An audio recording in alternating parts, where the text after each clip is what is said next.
કચ્છના સરહદી વિસ્તારમાંથી ફરી એકવાર ચરસના પેકેટ મળ્યા છે। ચરસ મળવાનો સિલસિલો હજુ પણ યથાવત છે।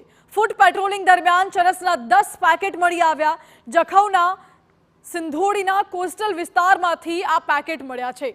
દરિયાના પાણીમાં તણાઈ આવેલા કોથળામાંથી ચરસના પેકેટ મળ્યા। જખૌ પોલીસે સર્ચ ઓપરેશન હાથ ધર્યું છે।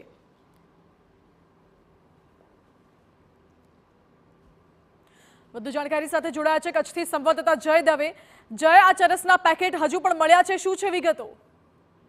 હજી ચોક્કસથી જે રીતે જોઈ શકાય છે કે સતત 8 તારીખથી આજે ચરસ મળવાનો સિલસિલો છે તે યથાવત છે।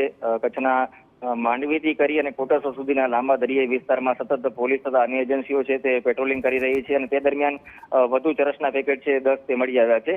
મહત્વની વસ્તુ એ છે કે અગાઉ પણ કચ્છમાં 2019થી ચરસના પેકેટો મળવાનો સિલસિલો યથાવત છે, પરંતુ અત્યારે જે રીતને કોથળાની અંદરથી મોટી માત્રામાં જથ્થો છે તે મળી આવ્યો છે। અત્યાર સુધી 270થી વધુ પેકેટ છે તે વિવિધ એજન્સીઓ દ્વારા કબજે કરવામાં આવ્યા છે અને સાથે સાથે દરિયાઈ વિસ્તારોમાં પેટ્રોલિંગ કરીને જથ્થો કઈ રીતે કચ્છના દરિયાકાંઠા સુધી પહોંચ્યો તેની તપાસ પણ કરવામાં આવી રહી છે।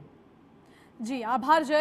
તો જખૌના સિંધોડીના કોસ્ટલ એરિયામાંથી આ ચરસના પેકેટ મળ્યા। અગાઉ પણ દરિયામાંથી આ જ પ્રકારે ચરસના પેકેટ્સ મળવાનો સિલસિલો હતો, હજુ પણ એ સિલસિલો યથાવત છે। હાલ તો હવે તપાસ કરવામાં આવી રહી છે।